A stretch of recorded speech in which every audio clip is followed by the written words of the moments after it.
तो dear friend, इस video में हम बात करेंगे ऑस्मोटिक प्रेशर, टार्जर प्रेशर और hydrostatic pressure and wall pressure कि ये क्या है। तो सबसे पहले इन तीनों की डिफिनीशन करते हैं, फिर इसको इस स्ट्रक्चर के जरिए एक्सप्लेन करेंगे, फिर इंशाल्लाह आप लोगों को समझ आ जाएगा।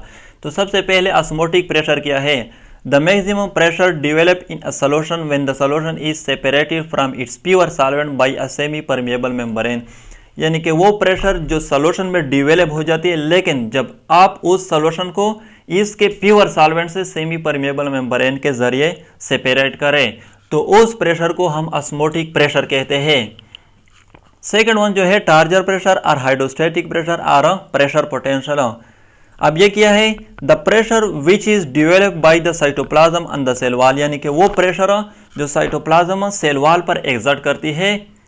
और ये क्यों एग्जर्ट करती है इसको हम वहां पर एक्सप्लेन करेंगे। अब इस प्रेशर को टार्जर प्रेशर और हाइड्रोस्टेटिक प्रेशर और प्रेशर पोटेंशियल कहते हैं। Third one is wall pressure. Cell wall also exert pressure on the cytoplasm which is opposite and equal to the turgor pressure. अब सेल वॉल जो है ये भी साइटोप्लाज्म पर प्रेशर एग्जर्ट करता है, और ये जो प्रेशर है जो सेल वॉल साइटोप्लाज्म पर एग्जर्ट करता है, ये टार्जर प्रेशर के इक्वल होता है और अपोजिट होता है। तो इसको हम कहते हैं वॉल प्रेशर। आप फॉर एग्जांपल ये हमारे साथ एक प्लांट सेल है, ये इसकी सेल वॉल है, और सेल वॉल जो होता है ये परमिएबल होता है। ये इसकी प्लाज्मा मेम्ब्रेन और सेल मेम्ब्रेन है, और सेल मेम्ब्रेन जो है ये सेमी परमिएबल और डिफरेंशियली परमिएबल होती है। और ये साइटोप्लाज्म, अब ये सेल शेप है साइटोप्लाज्म के अंदर। सेल शेप क्या होता है, ये सॉल्यूशन होता है वाटर एंड मिनरल साल्ट की। अब इसको हमने प्योर वाटर में रखी है, ये प्लांट सेल को।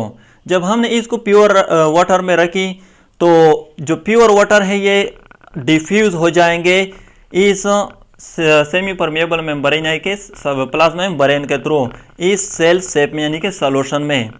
अब ये जो प्योर वाटर है जो इस सेल शेप यानी सॉल्यूशन पर प्रेशर एग्जर्ट करती है, तो इसको हम ऑस्मोटिक प्रेशर कहते हैं, क्योंकि ये सॉल्यूशन है और इसको हमने ये जो सेल है इसको हमने प्योर वाटर में रखा है, और इसको हमने सेपरेट किया गया है इस प्लाज्मा मेम्ब्रेन के थ्रू।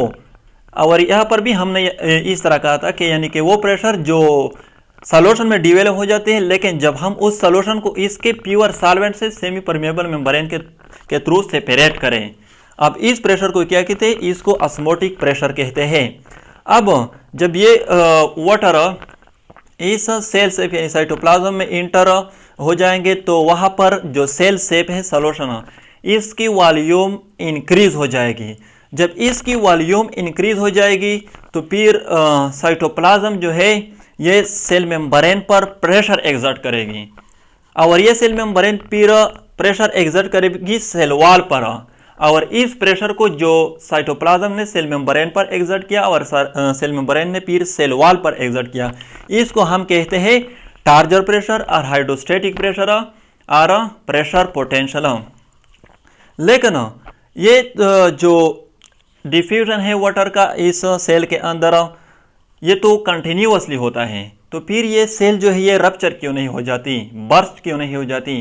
तो इसकी मेन वजह क्या है, जब साइटोप्लाज्म सेल वॉल पर प्रेशर एग्जर्ट करती है तो सेल वॉल भी क्या करता है, ये भी साइटोप्लाज्म पर प्रेशर एग्जर्ट करता है, और वो प्रेशर जो सेल वॉल साइटोप्लाज्म पर एग्जर्ट करता है ये इक्वल होता है टार्जर प्रेशर के और अपोजिट, जो हमने डिफिनेशन में कहा था, यानी कि ये प्रेशर। अब इस प्रेशर को हम कहते हैं वॉल प्रेशर, जो सेल वॉल साइटोप्लाज्म पर एग्जर्ट करता है। इसलिए इस सेल की जो शेप है वो मेंटेन है, क्योंकि जो साइटोप्लाज्म सेल वॉल पर प्रेशर एग्जर्ट करती है और सेल वॉल साइटोप्लाज्म पर प्रेशर एग्जर्ट करती है, ये इक्वल होते हैं, इसलिए ये सेल अपना शेप मेंटेन रखती है।